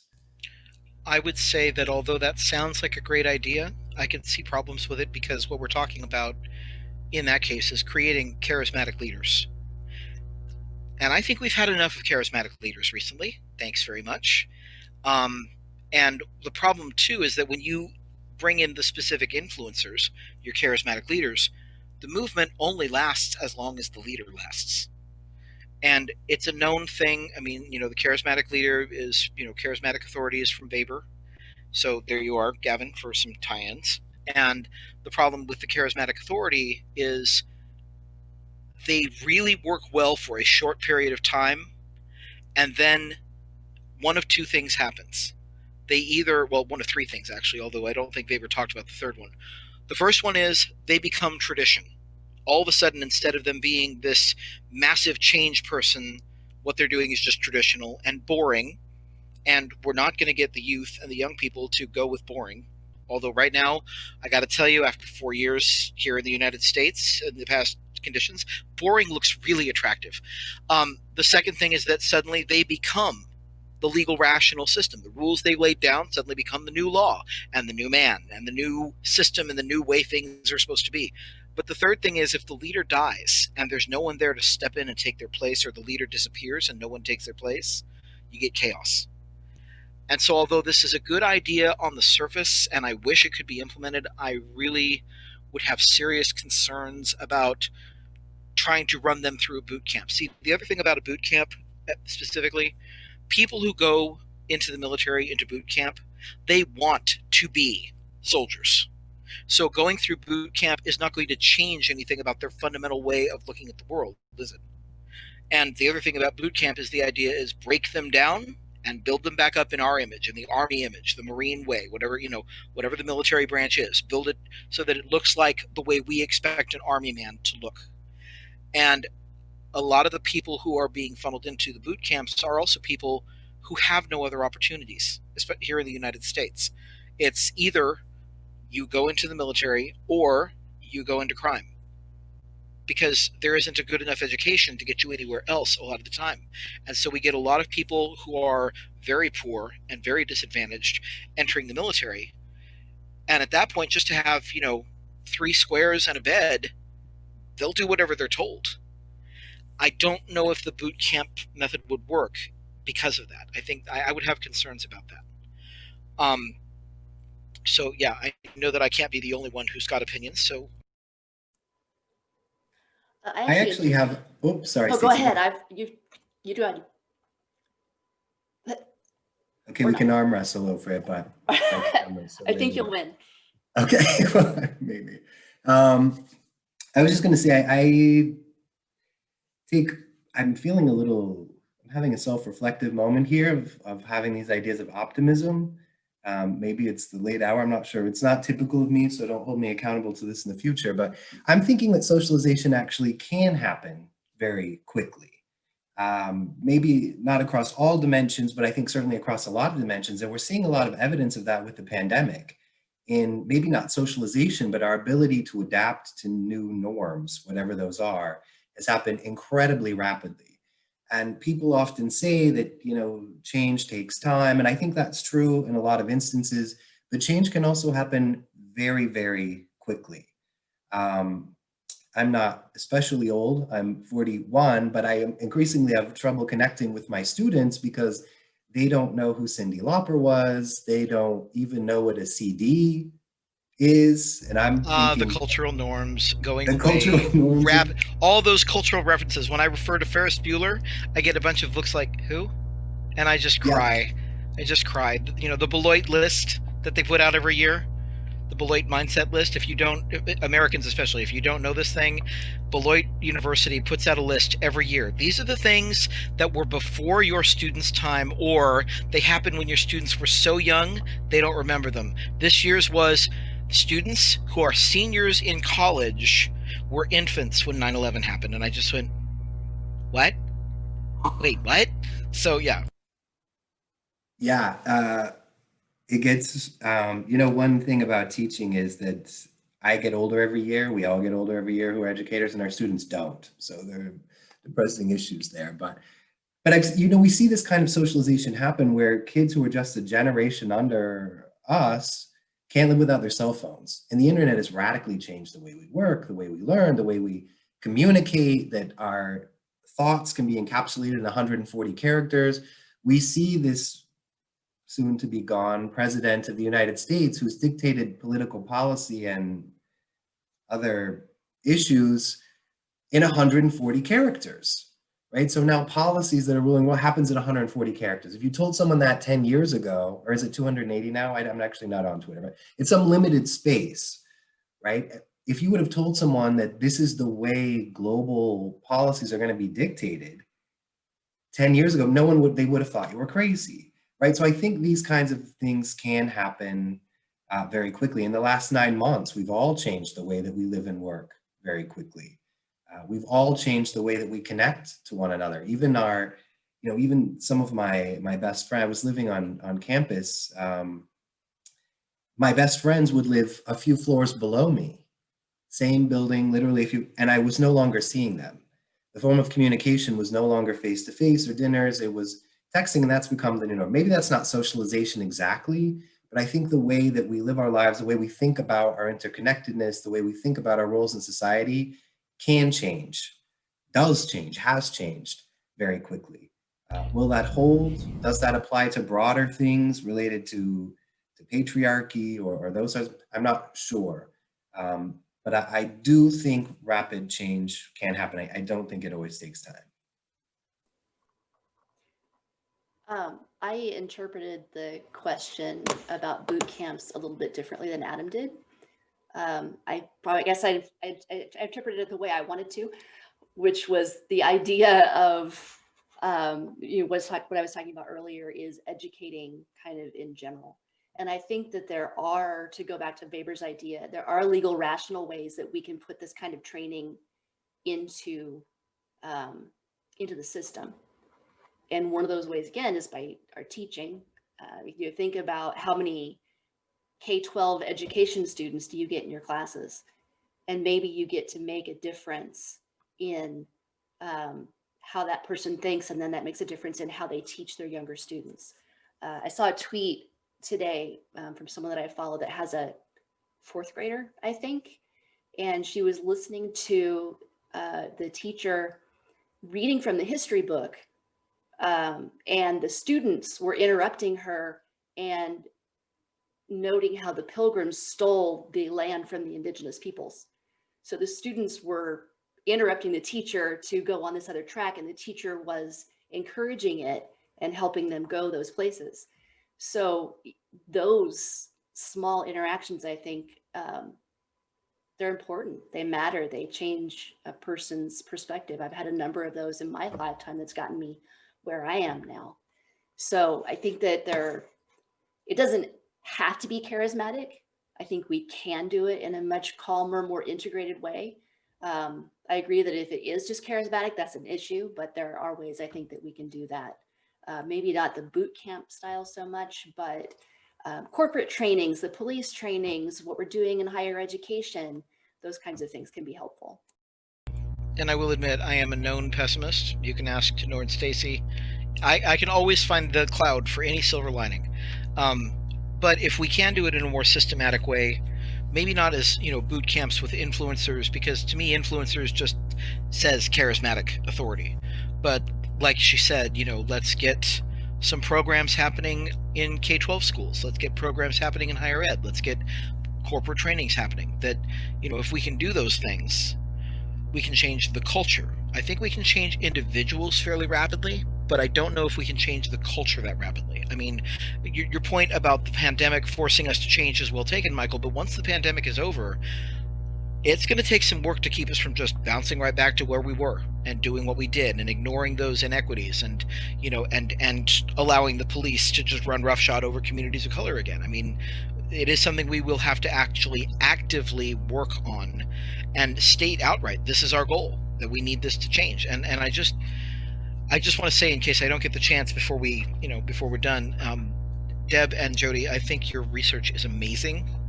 And I am so looking forward to reading what you've put in the volumes, and I hope to be able to chat with both of you at some point soon, because Stacy sang your praises, Deb, and Jody, you and Denor should talk, because what you're talking about really goes together. And I'll shut up now. I just want to interject here, and we have another contributor who's with us today, Marilyn Plumley, and she had a question also for Joy. She's been waiting very patiently, so thank you, Marilyn, for waiting. But I did want to recognize Marilyn also contributed a really fascinating chapter to the volumes on how deaf communities have adapted to the pandemic. It's really, really wonderful. So I recommend that everyone read that. I certainly learned quite a bit. So I want to just turn it over to Marilyn, and so she can ask her question of Jody. We can't hear you, Marilyn. Okay, sorry. Okay, yeah, Jody, I just to go briefly, quickly to what I was asking. I've been seeing on television, I'm sitting here in Kazakhstan, but I've been watching, the news, all these Biden celebrations and all these people joyously walking and, parading around, and there was no police to be seen. And the visual image of all these, it's called Biden celebrants, was very similar to, the other celebration, well, I won't say celebrations, but the other marches that we've seen all summer. And yet there was absolutely no police presence, none, not even, crowd control. I don't even mean violent presence. How is it that the police didn't even come out to, channel the way they walked or something like that, let alone start attacking the people? So how do you explain this? So one thing that I learned from my years of working with the police academies is that oftentimes these protests are very planned. They're not spur of the moment. They don't look as disorganized as one might think. So oftentimes you have to go and you have to contact the police. You have to work with them for the protest that you're going to have. And so oftentimes leaders will sit down with police chiefs of that community and talk about where they're going to walk and what they're going to do and who's a part of it, and who, even to the point where they've banded people and say, you're going to arrest these people for the media because we want to get that image out there. And so it's amazing how sort of co-constructed it really can be. And so that was sort of amazing to me. But I think that with what was happening with, if we're speaking like specifically to what was going on with the protests because of George Floyd, I think that there's this inherent fear, right, of people of color. And I think that when they organize for anything, it's perceived very differently, right? So there's, you know, if a bunch of white college kids come out to celebrate and destroy property over a football game, it's boys being boys, kids being kids. But oftentimes when it comes to those who are more marginalized, who don't have access into these police systems, who don't have connections to them, they're referred to as troublemakers and dirtbags. And, you know, those are terms that we know are racialized. We know that they're classed, but they're used. And I hear this in the training of police officers, right? Like we, so for example, I sat in on a scenario training. I had to pretend to be a gang member outside of a building. And the goal was for the officers to find out if I had any weapons on me. But I didn't give them any reason to search me or to even come up to me. And so I raised that question. I said, how come the officers aren't being trained to approach me in a way that they can ask questions? And if they can't build their suspicion, then they should walk away. And the officer said, well, no, they know who should be here and who shouldn't because they know their community. So they've already made these assessments early on before they even get to know a community. And so most of that is based on racialized assumptions and class assumptions, and sometimes even gender and ethnic assumptions of who should be in a space and who shouldn't. And so I think that kind of goes to, you know, why we see police presence and why we don't at certain events, because some people and some acts that people are engaged with are perceived as acceptable.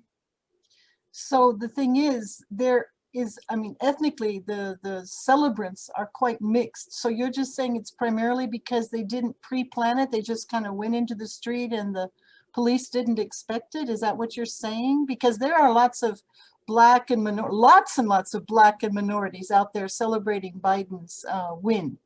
Yeah, and I think it's because that is seen as a part of a more acceptable process of what we expect of individuals, right? But if you're out there protesting for police brutality, for example, then that's not as acceptable. So like my community actually organized a Black Lives Matter protest, and we had all these stipulations on where we could and could not go. So we couldn't walk where we wanted to. And then they even blocked off streets and sort of contained us in this spot.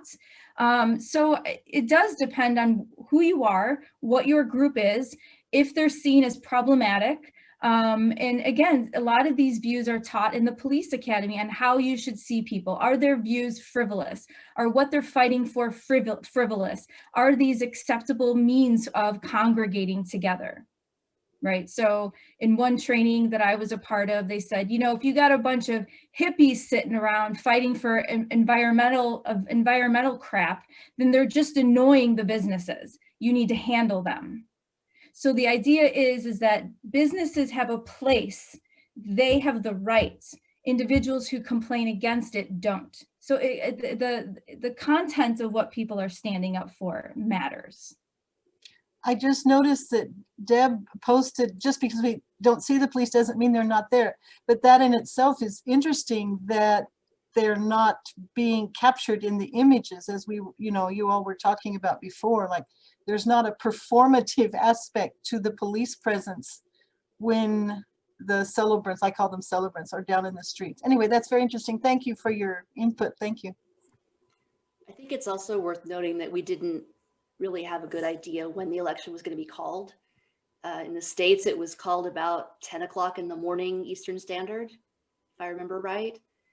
So if they were planning for people to be out in the streets en masse, they would have had to have police on call, you know, for days. So there's probably part of that. I also have to wonder, you mentioned protests, Dr. Dewey mentioned protests in your community. A lot of the large protests, people are coming in from outside the community. So for example, Atlanta, Georgia is 54% Black. And you saw a lot of coverage of people just going to this huge park in Atlanta and throwing a party in Atlanta, but they're in a community where they are the numerical majority and maybe are seen as less of a threat, perhaps. And like you said, it matters what they're doing. There's a difference between protesting something and celebrating something. And I also want to follow up with Dr. Cohen, and I'm sorry, Dr. Cohen and Dr. Dewey, I should have used those terms, those titles. I apologize for that. Following up on what Dr. Cohen said in the chat about just because we don't see police doesn't mean they're not there. I'm thinking of the Occupy Wall Street protests, where there were police provocateurs moving through every camp trying to stir shit up.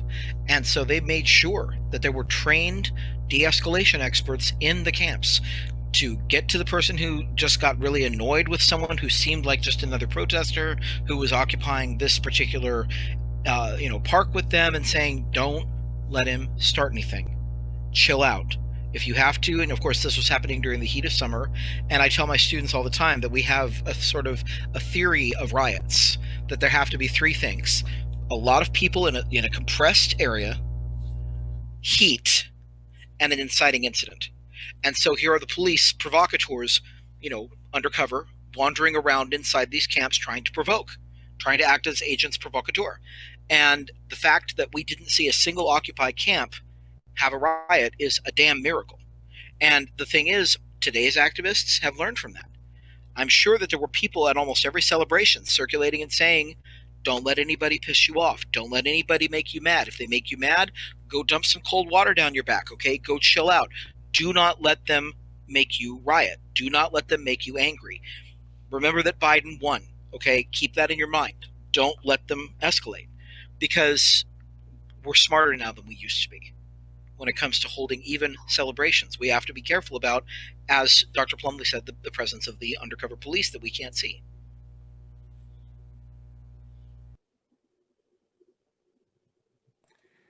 Okay, are there any other last minute questions? I know we're just a little bit past the time here, but if there's anything else? There's one we missed from Tenny Mikado. Oh, sorry. Would you agree that workers and youth movements play a major role to exhibit solidarity and action as part of the socialization process, which in effect may be seen as a means of deconstructing or countering the hegemonic thinking of individualism? So I put in the chat that I generally would agree with that. If you have youth movements that are pro-social, so based on volunteering, based on helping out within the community, I think that is an incredibly powerful tool. But I would also include education, because kids spend most of their day at school, whether that is or was face-to-face, whether it's online. They're spending a lot of time with their classmates and their teachers. And that's time that, in part, that's part of the hidden curriculum of school, especially in elementary school, and should be extended through high school and longer. But it's part of that hidden curriculum of how do you work with other people? And what are your goals? What are you trying to do? I might just step in and add something to that. Yeah, I mean, actually, this is where I kind of go back to how there was the whole discussion of community that came up earlier. And I think it's an excellent question. I feel like I'm really stuck with it myself, even on a personal level. And so many people I sort of come into contact with. I mean, I think there's a struggle of, is community really possible? Like, it's one of those, yeah, it seems like it is, right? On a certain level, and certainly internationally, it's better done than it is here in the States. But I think right now we're dealing with, it's like Philip Slater's book, The Pursuit of Loneliness. I reminded of that title a lot. It seems like, certainly Americans have pursued loneliness more and more and more relentlessly. And the pandemic has accentuated that. So like certainly technology and is definitely one way to, connect, but also to disconnect, and to tune people out, and to sort of be like, as Sherry Turkle, the social psychologist says, like to be alone together. that we're like tethered selves. And so I think that there's, when you think about certainly college students, for example, we're dealing with an unprecedented mental health crisis that's been escalating over the decades. And we've got the technology issue. We've got people physically actually in quarantine where they're really not supposed to be in community. Just such profound alienation that's sort of both on the surface and deeper. And so I wonder how we'll really crack that. I don't think it's really pessimism or optimism.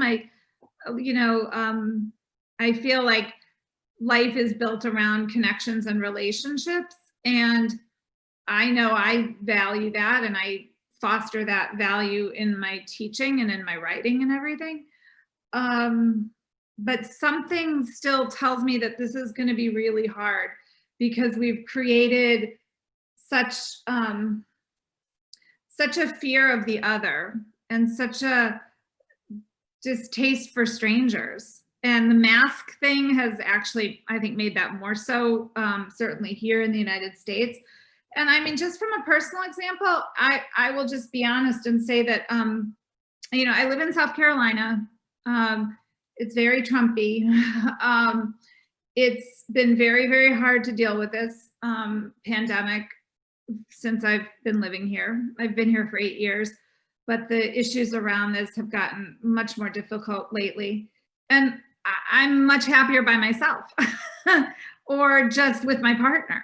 Like, I don't really want to talk to strangers. Interaction out in public is very abrasive. It's very obnoxious. We've got men, talk about the toxic Wild West syndrome. I mean, it's right on the highway outside of my house, which is men driving in gigantic pickup trucks with the largest monstrous sized flags you've ever seen that say Trump on them, still driving around this way.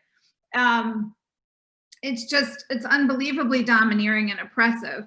And that doesn't really make me want to talk to them and like create community. And it's, I think it's going to be painful. I feel like community building is sort of everything I believe in my heart. And yet I also am sensitive to the fact that where you are in terms of time and place, geography is going to inform that. Like when Biden supposedly won over the weekend, and I say supposedly because I still feel like Trump is like Hitler and he's just going to somehow still snag this or never leave or hit the nuclear war button on the way out. I mean, I felt this for like a year. It's shocking to me how many people wanted him, right? This is too close.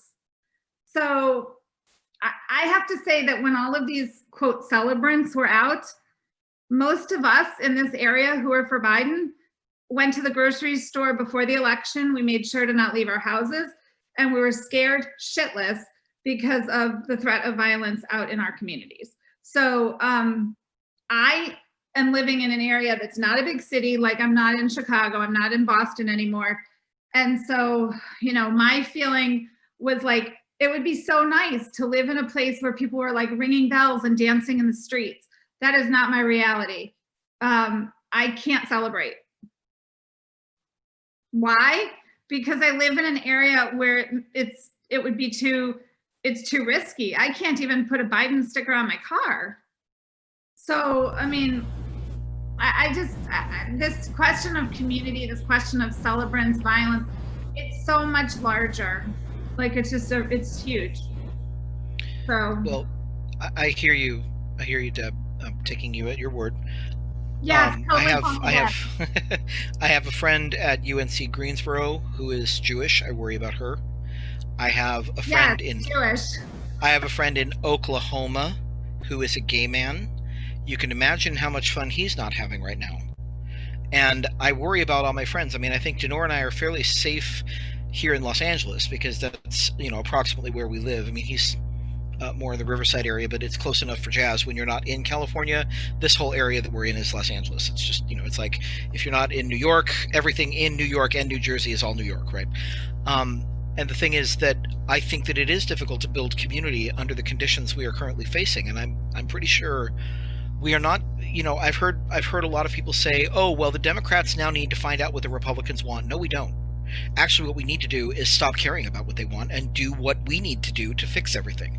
I saw a tweet earlier today that said something like, you know, from the Democrats, we're coming for you Republicans, and we're going to make sure you have health care, and we're going to make sure you have education, and we're going to make sure you have a social safety net, whether you like it or not.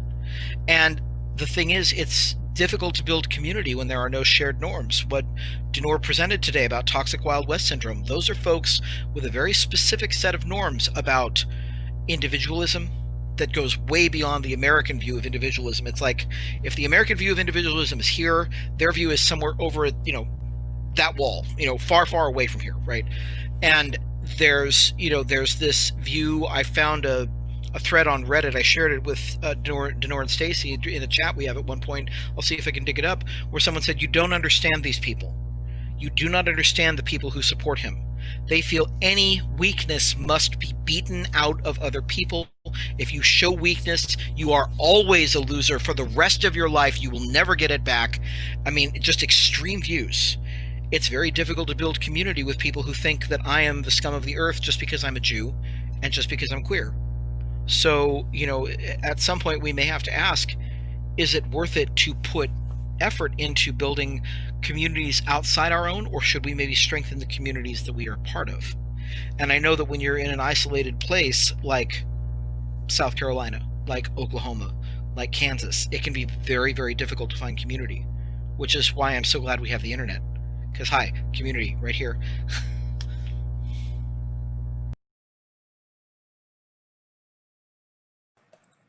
Oh, Can I just, really good comments. Oops, go ahead, Gavin.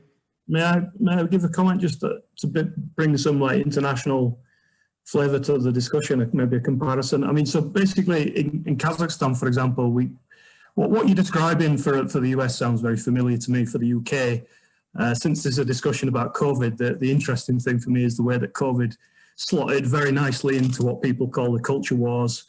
You can sort of predict a lot of people's beliefs about a lot of other things culturally based on their views on whether they should wear a mask or not. But in Kazakhstan, that was never, we've not seen any sort of public discussion about that whatsoever. And COVID hasn't had that divisive acceleratory effect here in that sense. So Mike will be familiar. I mean, there was no debate about whether people should wear masks or not. People used to wear masks here before COVID. You know, if you were ill, you'd be wearing a mask for a couple of weeks. If you had a cold, you'd come to class wearing a mask to protect other people. That was happening before COVID. In Asian societies, that seems to not be anything particularly debatable. So Kazakhstan hasn't experienced any of this in terms of these culture wars. On the other hand, of course, Kazakhstan's an authoritarian country. You know, if you think about public protests, policing of public protests, in Kazakhstan, they passed laws which further restricted the ability to publicly protest and increase capacity for policing of protests during coronavirus. Not that there was any protests during coronavirus. So everything you're describing sounds familiar, but it sounds like, I mean, it doesn't seem to me that it's about collectivist societies versus individualist societies, particularly to me. Because you are talking about collectivities when you talk about these groups of people that share the same views, even if their views that they share are about individualism, they still form collectivities around those views. There does seem to be something about the configuration of democracies and the way in which media and information consumption is now being produced and consumed, and COVID has just sort of fed into that. So, I mean, this is just a comment, basically, just to bring it sort of, I sort of think that some of the things you're discussing, it sounds quite scary with the civil war that you're experiencing, or the violence. I just wonder, I mean, a lot of people have dropped off the Zoom now, but I'd have been interested to hear from our Kazakh students whether any of that sounded sort of familiar to them in any way. Because I doubt it would have done. So sorry, that's more of a comment, just to sort of bring it back to the Kazakh context. So there's no question.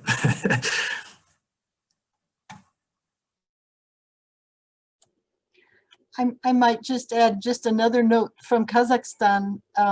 I'm often, as Michael mentioned, I'm very involved with the local deaf community, and I see so many inequities. And for example, during COVID, instead of putting interpreters on the screen, they took the interpreters off the screen.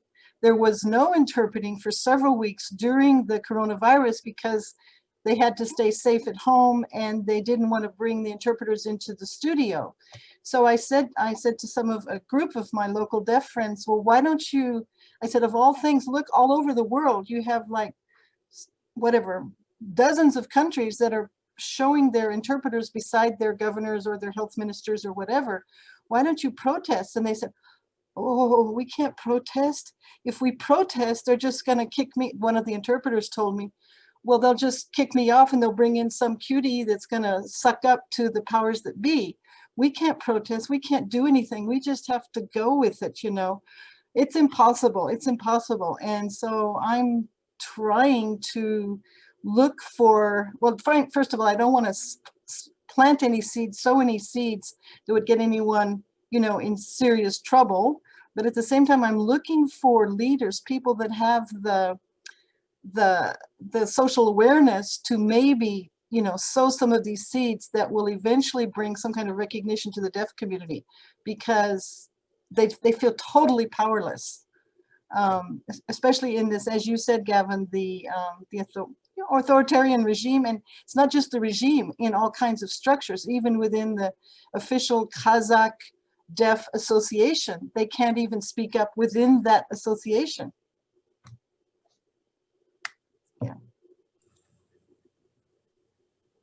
Yeah, I mean, I'd also just, just to keep on with the Kazakh sort of theme, you know, Kazakhstan has experienced a sort of devaluation of the currency. I've seen statistics suggesting like mass unemployment, huge amounts of unemployment, government support here. People were given in the first lockdown around $100 a month as compensation for loss of work. Yet so far the society is, I mean, we haven't seen a lot of tension. I feel there is tension building, but you don't necessarily see it manifested in the streets, in the society. So there is sort of a varying differences in the sort of responses to this COVID crisis, which does seem to somehow map on.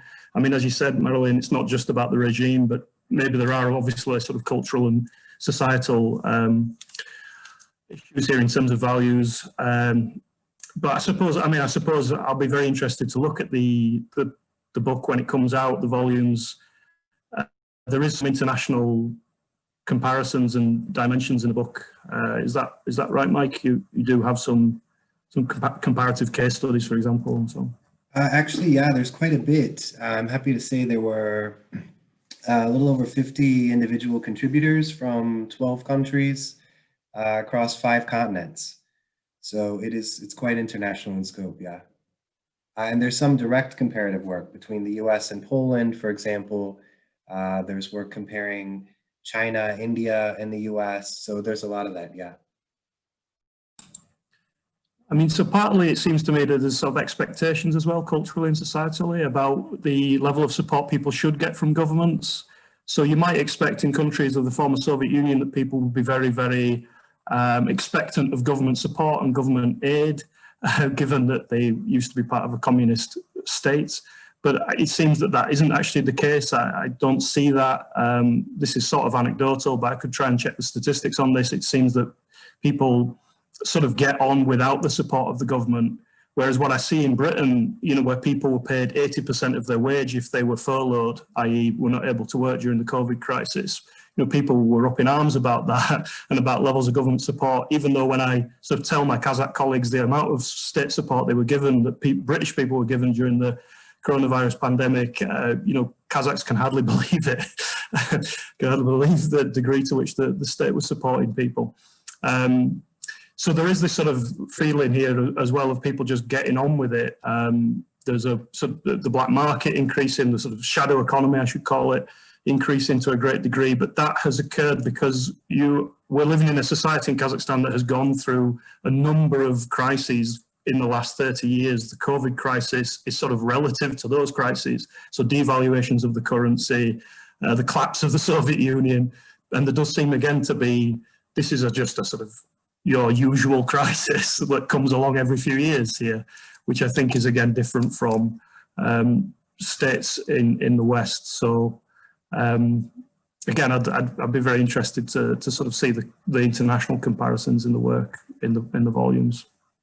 Sorry, I'm just trying to give some Kazakh flavour to the discussion. I keep being reminded, I use a book called The Women Founders. I'm pasting a link to Amazon, but you can find it elsewhere. That does what its title is, The Women Founders. It goes from the origins of sociology through the female contribution that's been left out of the canon. And they have a chapter on Anna Julia Cooper and Ida Wells Barnett, where they discuss what systems of oppression and privilege are based on that you have to overcome in order to be able to make change in a society. And there's 5 things. One is history. So your discussion, Gavin, about this history that Kazakhstan has gone through affecting how people are reacting to the crisis, and also, Marilyn, how people feel like they can't speak up. They don't have the ability to speak up, goes to that. And so history, ideology, material resources, and then manners, which is issues of deference and passion, which I think is incredibly important, at least in the US and other nations where people are up in arms about things, passion being emotion, that people are attached to the way things were or the way they think things ought to be. And if you can't overcome that emotional stake, that you're not going to be able to overcome the oppression.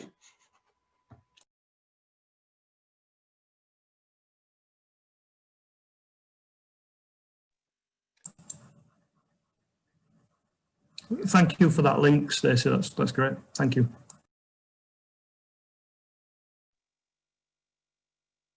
Okay, I think we should probably think about wrapping it up. I really hate to cut these kinds of discussions short because I think it's been a really good discussion. It's been a really interesting discussion.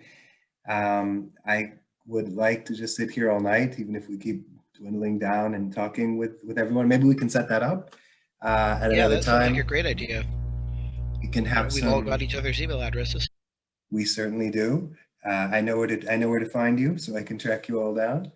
But for tonight, maybe we can wrap it up. If for no other reason, I'll be selfish at 6 in the morning here.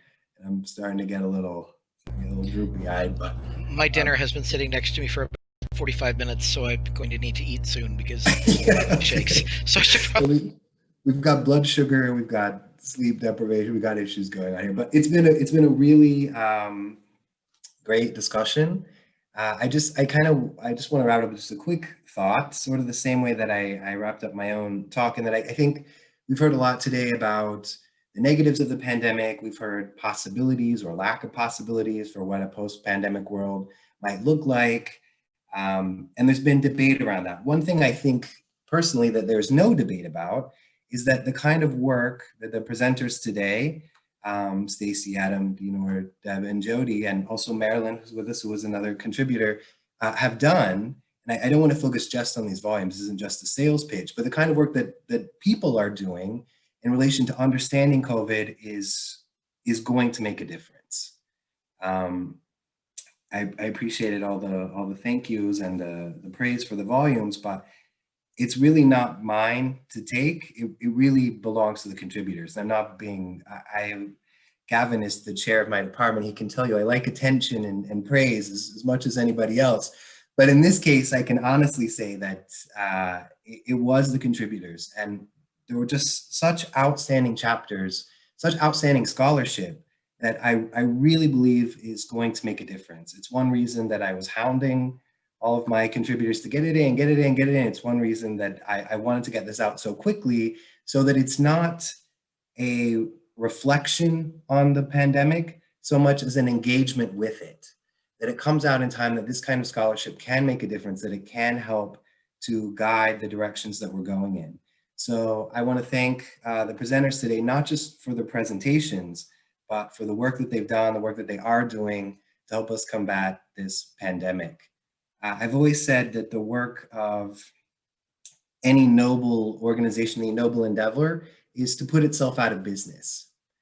So if you're working in an anti-poverty organization, you want yourself to go out of business because there's no more poverty, right?